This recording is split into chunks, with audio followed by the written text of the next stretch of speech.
రెడ్డి కేంద్ర కేబినెట్ విస్తరణపై క్షణక్షణానికి ఉత్కంఠ పెరిగిపోతోంది. కేంద్ర కేబినెట్ విస్తరణకు ముందు కీలక పరిణామాలు చోటు చేసుకుంటున్నాయి.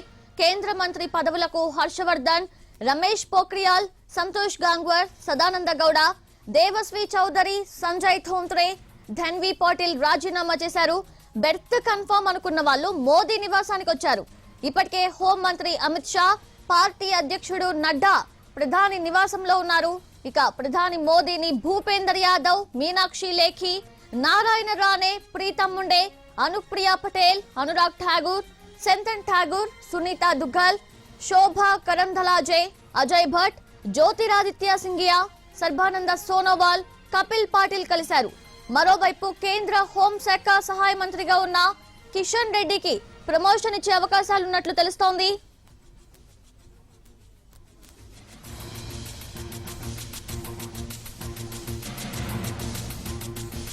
అయితే కిషన్ రెడ్డికి కేబినెట్ హోదా ఇస్తారని ప్రచారం జరుగుతోంది. ఒకవేళ అదే గనక జరిగితే కిషన్ రెడ్డి శాఖ మారే అవకాశాలున్నాయి. ఇక అనురాగ్ ఠాగూర్ కు స్వతంత్ర హోదాతో సహాయ మంత్రి పదవి దక్కనుందని సమాచారం. మోదీ మంత్రివర్గంలో 12 మంది దళితులు, 27 మంది ఓబీసీలకు అవకాశం ఇవ్వనున్నారు. కొత్తగా 43 మంది సాయంత్రం ప్రమాణ స్వీకారం చేసే అవకాశం ఉంది.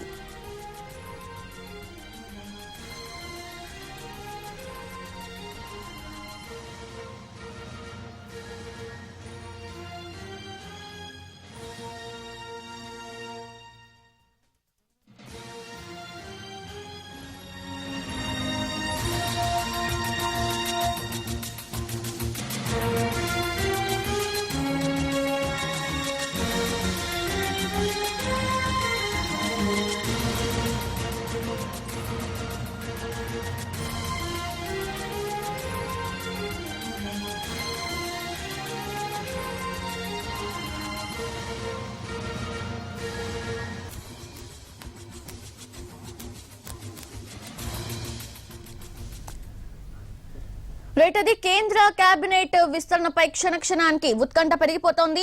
సో పూర్తి అప్డేట్స్ తెలుసుకుందాము. మా ప్రతినిధి ప్రసాద్ ఢిల్లీ నుంచి లైవ్ లో సిద్ధంగా ఉన్నారు. సో ప్రసాద్ చెప్పండి, కేంద్ర కేబినెట్ విస్తరణ సాయంత్రం 6 గంటలకు జరగనున్నట్లుగా తెలుస్తోంది. సో ఇప్పటికే పలువురు కేంద్ర మంత్రి పదవులకు రాజీనామా కూడా చేశారు. సో పూర్తి అప్డేట్స్ ఏంటి?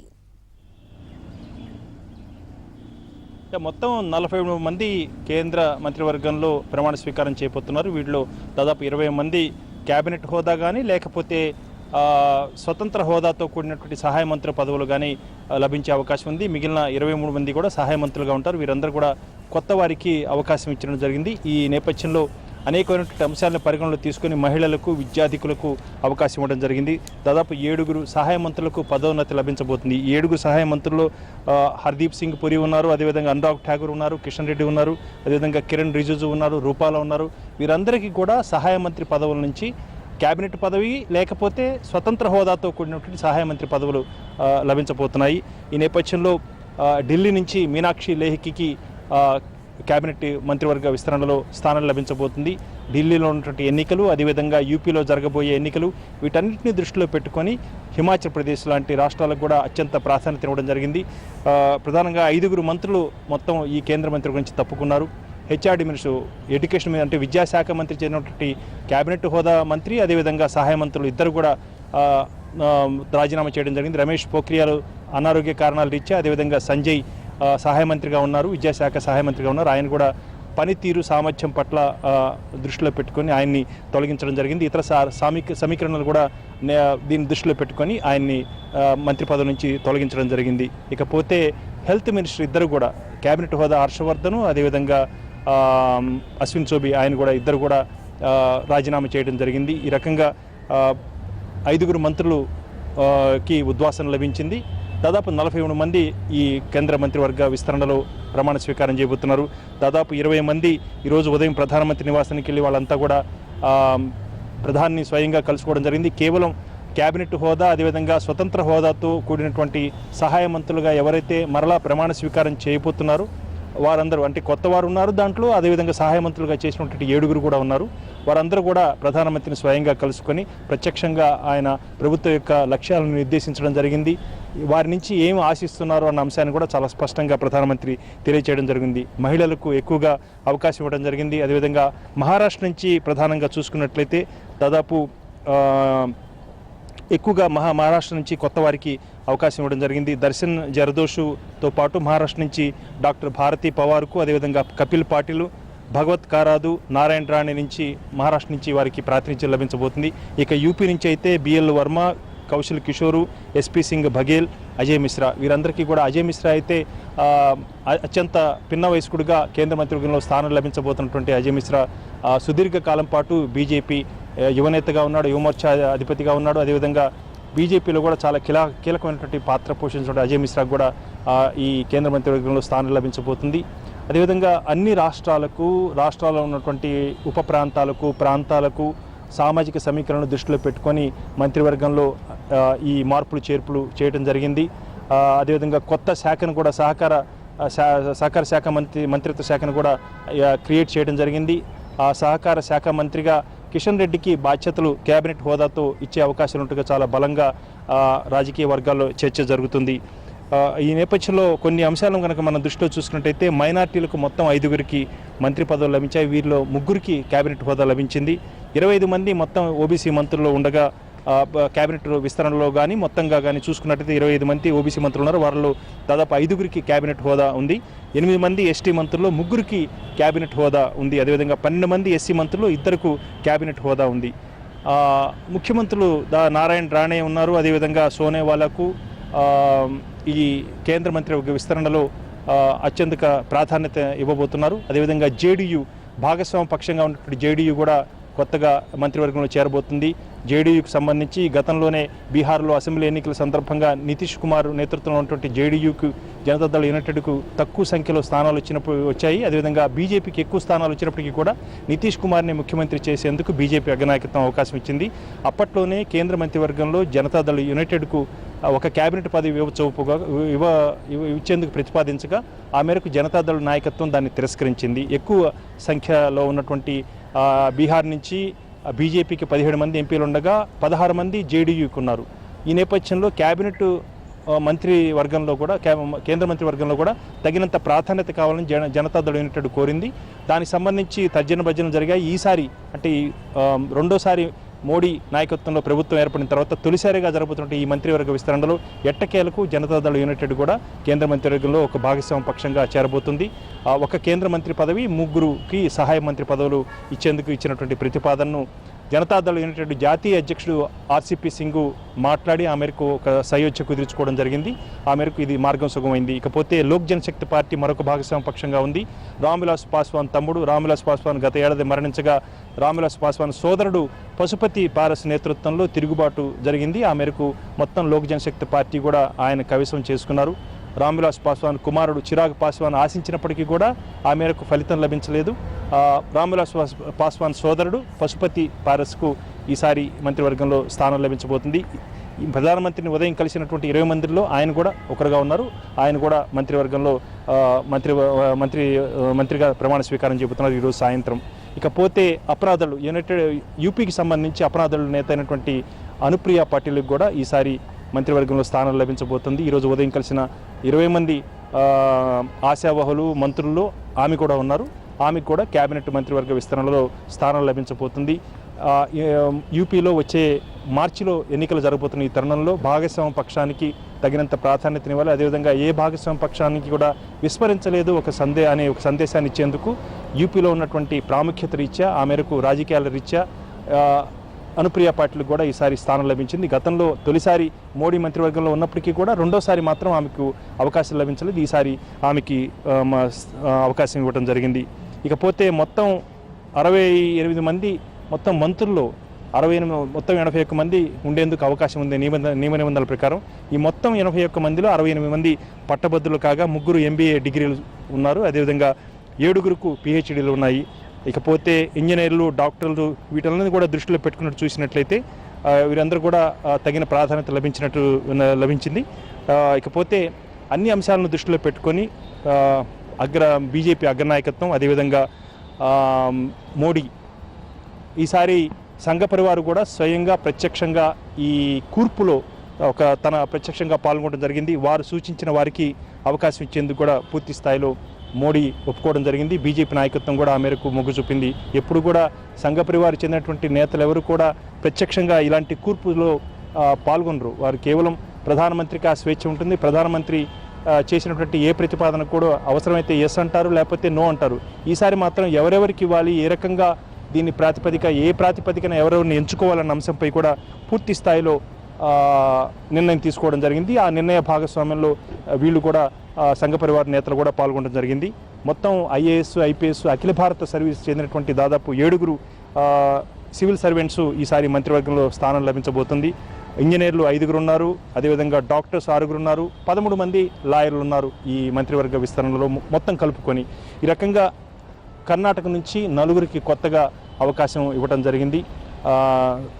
ఈ మొత్తం అంశాన్ని కనుక పరిగణలో తీసుకున్నట్లయితే రాజకీయ ప్రాధాన్యతలు, అదేవిధంగా ప్రభుత్వ లక్ష్యాలు, ప్రభుత్వం ఏ అయితే ఆశిస్తుందో ఈ మంత్రుల నుంచి ఆ మేరకు వారికి ఉన్నటువంటి పని సామర్థ్యాన్ని దృష్టిలో పెట్టుకొని వారికి ఆ బాధ్యతలు అప్పగించడం జరిగింది. మొత్తంగా ఒక కొత్త జట్టుతో సరికొత్త భారత్ను ఆవిష్కరించేందుకు బీజేపీ నేతృత్వంలోని ఎన్డీఏ ప్రభుత్వం, మోడీ నేతృత్వంలోని కేంద్ర ప్రభుత్వం సమాయత్తం అవుతుంది. వచ్చే 2 ఏళ్ళు కూడా కీలకమైనటువంటి ఒక కాలంగా బీజేపీ భావిస్తుంది. ఆ మేరకు తిరిగి మరలా కేంద్రంలో అధికారాన్ని సొంతం చేసుకోవాలి అనే అంశమే కాకుండా రాష్ట్రాల్లో కూడా తమ ప్రతిష్టను ఆ రకంగా నిలుపుకోవాలనే అంశాన్ని కూడా దృష్టిలో పెట్టుకొని ఆ మేరకు ఈ కసరత్తు చేయడం జరిగింది. గత 2 ఏళ్లలో కరోనా నేపథ్యంలో ప్రభుత్వం అప్రతిష్ట పాలైంది. ఆ మేరకు మోడీ యొక్క ప్రతిష్ట కూడా దిగజారిపోయింది. ఈ నేపథ్యంలో వీటన్నిటిని కప్పిపుచ్చుకోవడానికి సంబంధించి, అదేవిధంగా కుదేలైపోయినటువంటి ఆర్థిక వ్యవస్థను మరింత బలోపేతం చేసేందుకు ఒక కొత్తగా చారిత్రాత్మకంగా ఒక నిర్ణయం తీసుకోవడం జరిగింది. సహకార మంత్రిత్వ శాఖను కూడా సృష్టించడం జరిగింది. ఈ సహకార మంత్రిత్వ శాఖ ద్వారా పూర్తి స్థాయిలో ఎక్కడికక్కడే ప్రజా భాగస్వామ్యంతో, ప్రజల ఆర్థికాభివృద్ధిని సాధించే క్రమంలో వాళ్ళు కూడా భాగస్వాములు కావాలి అనే ఉద్దేశంతో సహకార ఉద్యమాన్ని మరింత బలోపేతం చేసేందుకు ఒక కొత్త శాఖను కేంద్రంలో సృష్టించడం జరిగింది. ఆ శాఖ ద్వారా అనేక నియమ నిబంధనలను కూడా వాటికి ఏర్పాటు చేసుకొని ఆ వేదిక ద్వారా సహకార సంఘాలను మరింతగా బలోపేతం చేయటం, ఎక్కడికక్కడే సహకార సంఘాలను ప్రోద్బలం చేసి వారికి ప్రోత్సాహం ఇవ్వటం, అదేవిధంగా ఆర్థిక శాఖ మంత్రి బడ్జెట్లో కేటాయించినటువంటి నిధులను సద్వినియోగం చేసుకునే క్రమంలో భాగంగా వాటన్నిటినీ కూడా ఒక సార్థకత చేకూర్చే క్రమంలో భాగంగా ఒక రూపునిచ్చేందుకు ప్రభుత్వం ఇప్పటికే ఒక పథకం రూపొందించుకుంది. దానిలో భాగంగా మంత్రులకు ఖచ్చితమైనటువంటి నిర్దిష్టమైనటువంటి లక్ష్యాలు, అదేవిధంగా అభివృద్ధి సాధించే దిశగా వాళ్ళు చేయాల్సినటువంటి పనులను కూడా చాలా స్పష్టంగా ప్రభుత్వం వారికి స్పష్టంగా తెలియచేయటం, అదేవిధంగా సమర్థమైనటువంటి ఈ మంత్రిత్వ శాఖలకు సెక్రటరీలను కూడా మార్చే అవకాశం ఉంది. పెద్ద ఎత్తున మంత్రిత్వ శాఖ ఈ మంత్రివర్గ విస్తరణ తర్వాత శాఖా కార్యదర్శుల విషయంలో కూడా మరొకసారి ఆలోచించి సమర్థమైనటువంటి అధికారులను కూడా ఆయా మంత్రిత్వ శాఖలకు జోడించి ఆ మేరకు ప్రభుత్వాన్ని మరింత సమర్థవంతంగా పని చేయించేందుకు మోడీ సమాయత్తం అవుతున్నారు. వచ్చే 2 ఏళ్ళు కూడా కీలకం కాబట్టి, చివరి సంవత్సరం ఎన్నికలతోనే ఉంటుంది కాబట్టి ఫలితాలు ఏ అయితే ప్రభుత్వం అనుకుందో ఆ ఫలితాలను సాధించే దిశగా మంత్రులు పనిచేయాలి. అదేవిధంగా చేపట్టిన అన్ని పథకాలు అమలు చేసే క్రమం కూడా చాలా సమర్థవంతంగా ఉండాలి. ఆ ఫలితాలు ప్రజలకు అందాలి. ఇదే లక్ష్యంగా చేసుకొని మోడీ ప్రభుత్వం ఆ మేరకు ఈ కసరత్తు చేయడం జరిగింది. పూర్తి స్థాయిలో మంత్రివర్గ విస్తరణకు సంబంధించి ఒక రూపునివ్వడం జరిగింది. సాయంత్రం 6 గంటలకు రాష్ట్రపతి భవన్లో కేవలం ఒక 50 మందికి అతిథులకు మాత్రమే ఈ పాసులు జారీ చేయడం జరిగింది. ఆ మేరకు చాలా తక్కువ సంఖ్యలో రాష్ట్రపతి భవన్లో ఈ మంత్రివర్గ విస్తరణ కార్యక్రమానికి హాజరు కానున్నారు.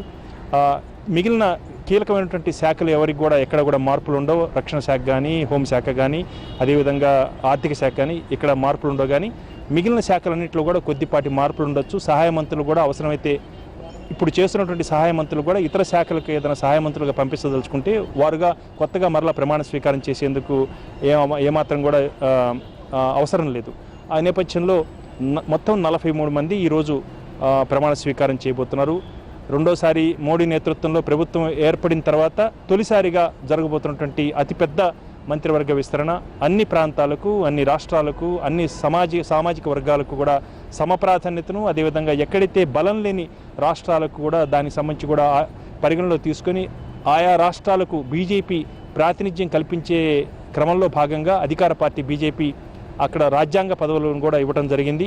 ఇటు తెలంగాణలో సంబంధించి కిషన్ రెడ్డికి క్యాబినెట్ హోదా కల్పించేందుకు పూర్తి స్థాయిలో నిర్ణయం తీసుకున్నట్టుగా తెలుస్తుంది. తెలంగాణలో బీజేపీ అనేకమైనటువంటి పూర్తి స్థాయిలో ఒక ఆశాభావంతో ఉంది. ప్రజలు బీజేపీని ఆదరిస్తారు. ఆ మేరకు తెలంగాణలో బీజేపీ అధికారం చేపట్టాలనే ఒక లక్ష్యంతో కిషన్ రెడ్డికి సుదీర్ఘకాలం పాటు దశాబ్దాలుగా బీజేపీ యువమోర్చా నుంచి విద్యార్థి దశ నుంచి కూడా ఆయన పనిచేశారు. కాబట్టి ఆయనకి ఈసారి కేబినెట్ హోదాని కల్పించి ఆ మేరకు అత్యంత కీలకమైనటువంటి బాధ్యతలు కొత్తగా సృష్టించినటువంటి ఈ సహకార శాఖ కూడా ఇవ్వచ్చు అని చెప్పి కూడా చర్చ జరుగుతుంది. కాబట్టి ఒక కీలకమైనటువంటి బాధ్యతలు కిషన్ రెడ్డికి ఇచ్చే అవకాశం ఉన్నట్టుగా తెలుస్తుంది. ఇకపోతే ఆంధ్రప్రదేశ్ సంబంధించి గవర్నర్గా ఖమ్మంపాటి హరిబాబును నియామకం చేయడం జరిగింది. సుదీర్ఘకాలం పాటు విద్యార్థి దశ నుంచి కూడా ఆయన బీజేపీతో ఉన్నాడు, యువమోర్చాలో పనిచేశారు. అదేవిధంగా విభజన జరిగిన తర్వాత బీజేపీ రాష్ట్ర అధ్యక్షుడిగా కూడా పనిచేశారు, ఎంపీగా కూడా ఉన్నారు.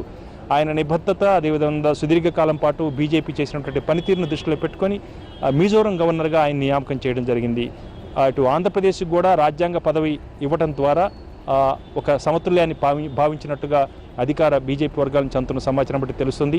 ఈ రకంగా ఇటు రాజ్యాంగ పదవులు, కేంద్ర మంత్రివర్గంలో స్థానం లాంటి అనేక అంశాలను దృష్టిలో పెట్టుకొని మహిళలకు, యువతకు అదేవిధంగా 50 ఏళ్ల లేపు ఉన్నటువంటి మంత్రులు దాదాపు 14 మంది ఉన్నారు. అదేవిధంగా మొత్తం మంత్రులలో సగటు వయసు 56 ఏళ్ల వయసు. 56 ఏళ్ల వయసు ఉన్నటువంటి చాలామంది కూడా ఈ సగటు వయసు ఉంది. కాబట్టి చాలా యువ జట్టుగా దీన్ని తీసుకోవడానికి అవకాశం ఉంది. రాజకీయాలకు సంబంధించి కనుక ఆలోచించినట్లయితే రకంగా మోడీ తనదైనటువంటి శైలిలో ఇటు బీజేపీ అగ్రనాయకత్వంతో అదేవిధంగా సంఘ పరివార నేతలతో కూడా మాట్లాడిన తర్వాత ఒక క్రియాశీలకంగా పనిచేసే ఒక కొత్త జట్టును రూపొందించుకున్నారు. ఒక కొత్త భారత్ను ఆవిష్కరించేందుకు, కుదేలైపోయినటువంటి ఆర్థిక వ్యవస్థను మరింత బలోపేతం చేసేందుకు, పునరుజ్జీవింపజేసేందుకు గాను మోడీ సమాయత్తం అవుతున్నారు. ఫలితాలు ఎలా ఉంటాయో చూడాల్సి ఉంది. ఎస్ ప్రసాద్, అలాగే ఇప్పటికే 13 నుంచి 15 మంది రాజీనామా చేసినట్లుగా సమాచారం అందుతోంది కేంద్ర మంత్రి పదవులకు. సో ఈ రాజీనామాల పర్వం ఇంకా కొనసాగనుందా? చెప్పలేము. బహుశా చివరి నిమిషం వరకు కూడా ఇలాంటి మార్పులు చేర్పులు ఉండే అవకాశం ఉంది. ఇప్పటి వరకు అయితే ఇటు విద్యాశాఖ కేబినెట్ హోదా మంత్రి, అదేవిధంగా సహాయ మంత్రి సంజయ్ కూడా రాజీనామా చేశారు. అదేవిధంగా హర్షవర్ధన్ కేంద్ర ఆరోగ్య శాఖ మంత్రి చేశారు. అదేవిధంగా సహాయ శాఖ మంత్రి అశ్విన్ కూడా రాజీనామా చేయడం జరిగింది. అదేవిధంగా సంతోష్ గంగ్వార్ రాజీనామా చేశారు. వీటన్నిటి చూసినట్లయితే కొంత వయసు నిన్నైతే తవర్చంద్ గెహ్లాట్ను కూడా కర్ణాటక గవర్నర్గా పంపించడం జరిగింది. ఆయన మంత్రిగా ఉన్నారు, సోషల్ జస్టిస్ మినిస్టర్గా ఆయన కూడా పంపించడం జరిగింది. కాబట్టి అవసరాన్ని బట్టి వాళ్ళకు ఉన్నటువంటి వయసు, అనుభవము, వారికి ఉన్నటువంటి ఇతరత్ర అనేటువంటి రాజకీయ సమీకరణలు, ఆయా రాష్ట్రాల నుంచి ప్రాతినిధ్యం వహించే క్రమంలో భాగంగా వేరే వారికి అవకాశం ఇవ్వాలి, వేరే సామాజిక వర్గానికి అవకాశం ఇవ్వాలి, వీటన్నిటి కూడా దృష్టిలో పెట్టుకొని కొంతమేరకు బహుశా వాళ్ళని తొలగించేందుకు కూడా అవకాశాలు ఉన్నాయి. చివరి నిమిషం వరకు కూడా చెప్పడానికి వీల్లేదు, ఏదైనా జరిగే అవకాశం ఉంది. మొత్తంగా 43 మంది మంత్రులు కొత్తగా ప్రమాణ స్వీకారం చేయబోతున్నది మాత్రం ఆ సంఖ్య మాత్రం గట్టిగా తెలుస్తుంది. ఇటు మహారాష్ట్ర నుంచి కొత్త వారికి అవకాశం ఇచ్చారు, అదేవిధంగా యూపీ నుంచి కూడా కొత్త వారికి అవకాశం ఇచ్చారు. ఇవన్నీ కూడా రాజకీయ అంశాలను దృష్టిలో పెట్టుకుని మాత్రం చేశారు. ఇతరత్ర అనేకమైనటువంటి అంశాలు, ప్రభుత్వ లక్ష్యాలు, పాలనాపరమైనటువంటి ఇబ్బందులు, అదేవిధంగా ప్రభుత్వ పథకాల అమలు తీరులో సాధించాలని అనుకుంటున్నటువంటి ఫలితాలను ఆధారం చేసుకొని కూడా కొన్ని సమీకరణల్లో భాగంగా కొంత మార్పులు చేర్పులు చేయడం జరిగింది. ఈ రకంగా మోడీ ఒక కొత్త జట్టును రూపొందించారు. ప్రధానమంత్రి నరేంద్ర మోడీ నేతృత్వంలో కేంద్ర ప్రభుత్వం మరింత కొత్త పుంతలు తొక్కబోతుంది అనటానికి ప్రధానమైనటువంటి ఒక ఉదాహరణ కొత్తగా ఒక కొత్త శాఖను, సహకార శాఖను క్రియేట్ చేయటం, దాన్ని సృష్టించటం, దానికి జవసత్వాలు కూర్చి, దానికి నిధులను సమకూర్చి, నియమ నిబంధనలతో అదేవిధంగా విధి విధానాలతో ఒక కొత్త వేదిక ద్వారా సమాజంలో ఆర్థికాభివృద్ధి, ఎక్కడికక్కడే ఆర్థికాభివృద్ధి సాధించే దిశగా ఎవరికి వారే సహకార సంఘాలు ఏర్పాటు చేసుకొని వారికి వనరులు సమకూర్చి తద్వారా ఈ జీవసత్వాలతో లేనటువంటి ఆర్థిక వ్యవస్థను మరింతగా పుంజుకునేలా చేసేందుకు గాను ప్రభుత్వం ఒక నిర్ణయం తీసుకుంది. కాబట్టి వేచి చూడాలి, వచ్చే 2 ఏళ్ల పాటు ప్రభుత్వం సాధించాలనుకుంటున్నటువంటి ఫలితాలను సాధిస్తుందా ఈ కొత్త జట్టుతో, ఏ రకంగా ఈ ఫలితాలు సాధించే విషయంలో, మోడీ యొక్క లక్ష్యాలను నెరవేర్చే విషయంలో వీరు ఏ రకంగా పనిచేస్తారు అన్న అంశంపై కూడా వేచి చూడాల్సి ఉంది. ఏదైనా కానీ ఒక కొత్త ఆలోచనతో, ఒక కొత్త సరికొత్త జట్టును మోడీ రూపొందించుకున్నారు. కాబట్టి అన్ని అంశాలను కూడా పరిగణలో తీసుకున్నటువంటి ఈ కొత్త జట్టు రూపకల్పనలో ఇటు బీజేపీ అగ్రనాయకత్వం పాల్గొంది, అదేవిధంగా ప్రధానమంత్రి మోడీ కూడా దీంట్లో నిర్ణయాత్మకంగా పనిచేశారు. అదేవిధంగా సంఘ పరివార నేతలు కూడా ఉన్నారు. కాబట్టి ఇది సమిష్టి నిర్ణయం. కాబట్టి ఈ జట్టు రూపకల్పనలో సమిష్టి నాయకత్వం ఉంది, సమిష్టి ఆలోచనలు ఉన్నాయి. కాబట్టి ఈ ఫలితాలు ఏ రకంగా ఉంటాయి అన్నది వేచి చూడాల్సి ఉంది. ఎస్ ప్రసాద్, మీరు అన్నట్లు నిమిషానికి చివరి నిమిషం వరకు కూడా ఈ మార్పులు చేర్పులు అయితే జరగనున్నట్లుగానే మనకు అర్థమవుతోంది, తెలుస్తోంది చూస్తుంటే. అయితే కేంద్ర కేబినెట్ విస్తరణలో గతంతో పోల్చుకుంటే గతం కంటే భిన్నమైన సమీకరణాలు ఇప్పుడు ప్రెసెంట్ విస్తరణలో చోటు చేసుకున్నట్లుగా మనకు తెలుస్తోంది. ఏమంటారు? ఖచ్చితంగా ఇది రెండు కారణాలు ఉన్నాయి. ఒకటి, కరోనా నేపథ్యంలో ప్రభుత్వ ప్రతిష్ట పడిపోవటం, ప్రధానంగా వ్యక్తిగతంగా ప్రధానమంత్రి నరేంద్ర మోడీ యొక్క ప్రతిష్ట కూడా బాగా పడిపోయింది. ఈ అంశం బీజేపీ నేతలే చాలా ఓపెన్గా అంగీకరిస్తున్నారు. అదేవిధంగా దీని విషయంలో చాలా ఆందోళన చెందినటువంటి సంఘ పరివారు కూడా నేరుగా ఈ కూర్పులో, ఈ మార్పులు చేర్పుల్లో ప్రత్యక్షంగా పాల్గొందంటే అదే తార్కాణం, అదే నిదర్శనం. కాబట్టి ఈ అన్ని అంశాలను చూసుకున్నట్లయితే గతంతో పోలిస్తే చాలా భిన్నంగా ఉంది. విద్యార్థికులకు అదేవిధంగా సీనియర్లకు కొంతమేరకు విశ్రామం కల్పించి ఆ మేరకు కొత్త వారికి అవకాశం ఇవ్వటం, కొత్త జట్టును రూపొందించుకోవటం, భవిష్యత్తు తరాలకు బీజేపీ నాయకత్వం రూపొందించుకునేందుకు, తయారు చేసుకునేందుకు కొత్త వారికి సహాయ మంత్రి పదవుల ద్వారా వారికి కొత్త బాధ్యతలు అప్పగించడం ద్వారా కొత్త నాయకత్వాన్ని సృష్టించుకునేందుకు భాగంగా కొత్త వారికి కూడా అవకాశం ఇవ్వడం జరిగింది. అదేవిధంగా ఇప్పటికీ చేసే అనుభవం ఉన్నటువంటి వారికి పదోన్నతి కల్పిస్తూ వారికి మరింత గురుతర బాధ్యతలు అప్పగించడం జరిగింది. మొత్తం ఈ మంత్రివర్గంలో దాదాపు 30 మంది పైగా గతంలో ఎమ్మెల్యేలుగా పనిచేసిన వాళ్ళు ఉన్నారు, మంత్రులుగా పనిచేసినటువంటి వారు కూడా ఉన్నారు. రాష్ట్ర ప్రభుత్వాల్లో మంత్రులుగా పనిచేసినటువంటి చాలామంది ఉన్నారు. అదేవిధంగా మంత్రులుగా పనిచేసి తర్వాత మాజీ ఎమ్మెల్యేలయ్యి ఎంపీగా అయిన వాళ్ళు చాలామంది, దాదాపు 30 మంది పైగా ఉన్నారు. వారందరూ కూడా ఈ సుదీర్ఘమైనటువంటి రాజకీయ అనుభవం ఉంది, ప్రజా జీవితంతో వాళ్ళకి అనుబంధం ఉంది. వీటన్నిటినీ కూడా దృష్టిలో పెట్టుకొని వారికి ఈ గురుతర బాధ్యతలు అప్పగించే విషయంలో వడపోత కార్యక్రమం జరిగింది. ఈ వడపోతలో దాదాపు 43 మంది కొత్తవారు ఇప్పుడు కొత్తగా బాధ్యతలు స్వీకరించబోతున్నారు. వీరిలో 43 మందిలో 7 సహాయ మంత్రి పదవులుగా నిర్వహిస్తున్నటువంటి, ఇప్పుడు ప్రస్తుతం ఉన్నటువంటి సహాయ మంత్రులుగా ఉన్నటువంటి వారంతా కూడా మరలా ప్రమాణ స్వీకారం చేయబోతున్నారు. అంటే వీళ్ళకి స్వతంత్ర హోదాతో కూడినటువంటి సహాయ మంత్రులుగా ఉంటారు, లేకపోతే కేబినెట్ హోదాతో కూడినటువంటి మంత్రులుగా కానీ ఉండేందుకు అవకాశం ఉంది. ఈ మొత్తం 43 మంది కొత్త మంత్రుల్లో 7 సహాయ మంత్రులు మరలా ప్రమాణ స్వీకారం చేయబోతున్నారు. కాబట్టి కొత్తగా 43 మంది అంటే దాదాపు 36 మంది పైగానే కొత్త వారికి అవకాశం లభించబోతుంది. ఇప్పటికే 81 మంది మంత్రులు ప్రధానమంత్రి నేతృత్వంలో మంత్రివర్గంలో 81 మంది మంత్రులు ఉండేందుకు అవకాశం ఉంది. ఇప్పటికీ కేవలం 53 మంది మాత్రమే ప్రస్తుతం ఉన్నారు. దానికి గాను కొత్తగా 28 శాఖలను భర్తీ చేయాల్సి ఉంది. అదేవిధంగా దాదాపు 9 మంది మంత్రులు పైగా అదనపు శాఖలు నిర్వహిస్తున్నారు. కాబట్టి వీటన్నిటిని దృష్టిలో పెట్టుకొని కొత్తగా అందరికీ పూర్తి స్థాయిలో కేంద్ర మంత్రివర్గ విస్తరణ చేసేందుకు గాను ఈ కసరత్తు చేశారు. 43 మందికి కొత్తగా కేంద్ర మంత్రివర్గంలో స్థానం లభించబోతుంది. వీరికి కొత్త అంతా కూడా మంత్రిగా వారంతా కూడా కొత్తగా బాధ్యతలు చేపట్టబోతున్నారు. క్రమేపీ వారంతా కూడా భవిష్యత్తు నాయకులుగా బీజేపీ వాళ్ళని చూస్తుంది, వాళ్ళ నుంచి అనేకమైనటువంటి ఫలితాలను ఆశిస్తుంది. చూడాలి ఈ కొత్త జట్టుతో ఒక రానున్నటువంటి ఈ కాలంలో ఎలాంటి ఫలితాలను సాధించబోతుంది బీజేపీ నేతృత్వంలోని ఎన్డీఏ ప్రభుత్వం, ప్రధానమంత్రి నరేంద్ర మోడీ నేతృత్వంలో కేంద్ర ప్రభుత్వం ఎలాంటి ఫలితాలను చూపబోతుందన్న అంశాన్ని వేచి చూడాల్సి ఉంది. ఎస్ ప్రసాద్, అలాగే కేబినెట్ విస్తరణలో మహిళలకు, యువతకు ఎక్కువగా అవకాశాలు ఇస్తున్నట్లుగా మనకు తెలుస్తోంది. అయితే ఎన్నికల దృష్ట్యా యూపీకి ప్రాతినిధ్యం ఎక్కువగా ఇస్తున్నట్లు, పెరుగుతున్నట్లు అనుకోవచ్చా? ఖచ్చితంగా యూపీ నుంచి కూడా చాలా ప్రాధాన్యత ఇవ్వడం జరిగింది. యూపీ నుంచి అపనాదళ నేత, ఆమె భాగస్వామ్య పక్ష నేతగా ఉన్నారు. ఆమెకి రెండోసారి మోడీ నేతృత్వంలో ఏర్పడిన ప్రభుత్వంలో ఆమెకి స్థానం లభిస్తుందని ఆశించినప్పటికీ కూడా ఆమెకు ఈసారి లభించలేదు. అయితే ఇప్పుడు మాత్రం ఈ మంత్రివర్గ విస్తరణలో మాత్రం రానున్నటువంటి ఎన్నికలను దృష్టిలో పెట్టుకొని, రాజకీయ అవసరాలను దృష్టిలో పెట్టుకొని ఆ మేరకు అవకాశం కల్పించడం జరిగింది. యూపీ నుంచి అప్నా దళకు చెందినటువంటి నేత అనుప్రియ పాటిలే కాకుండా బిఎల్ వర్మ, కౌశల్ కిషోరు, ఎస్పీ సింగ్ బఘేల్, అజయ్ మిశ్రా కూడా యువనేత, ఆయనకు చాలా మంచి పేరు కూడా ఉంది. ఆ రకంగా కొత్త నాయకత్వాన్ని రూపొందించుకునేందుకు యూపీలో కొత్త వారికి, కొత్త సామాజిక వర్గాలకు, ప్రధానంగా బ్రాహ్మణ వర్గానికి చెందినటువంటి వారికి అత్యంత ప్రాధాన్యతను ఇవ్వడం జరిగింది. వీటన్నిటినీ ఎందుకంటే అక్కడ ముఖ్యమంత్రిగా యోగి ఆదిత్యనాథ్ ఠాగూర్ సామాజిక వర్గానికి చెందినటువంటి వారు. బ్రాహ్మణులకు, ఠాగూర్కు అక్కడ ఉన్నటువంటి ఈ పోరులో పార్టీ దెబ్బతింటుందన్న అంశాన్ని బీజేపీ అగ్రనాయకత్వం గ్రహించింది. అదేవిధంగా సంఘ పరివారు కూడా ఆ మేరకు గ్రహించింది.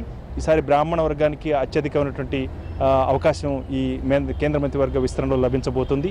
అదేవిధంగా దళితులకు సంబంధించి కూడా చాలామంది దళితుల్లో ప్రధానమైనటువంటి కులాలు కాకుండా ఉపకులాలు చాలా ఉన్నాయి. వారికి కూడా ఈసారి ఖచ్చితమైనటువంటి ప్రాతినిధ్యం కల్పించే దిశగా ఆలోచించి ఆ మేరకు కొంతమేరకు కొన్ని విప్లవాత్మకమైనటువంటి నిర్ణయాలు తీసుకున్నారు. యువతకు, విద్యార్థికులకు, అదేవిధంగా ప్రొఫెసర్స్ లాంటి వాళ్లకు, పిహెచ్డీలు చేసినటువంటి వాళ్లకు, వృత్తి నిపుణులకు కూడా ఈ కేంద్ర మంత్రివర్గంలో స్థానం కల్పించి వారికి కొన్ని నిర్దిష్టమైనటువంటి లక్ష్యాలతో బాధ్యతలు అప్పగించడం జరిగింది.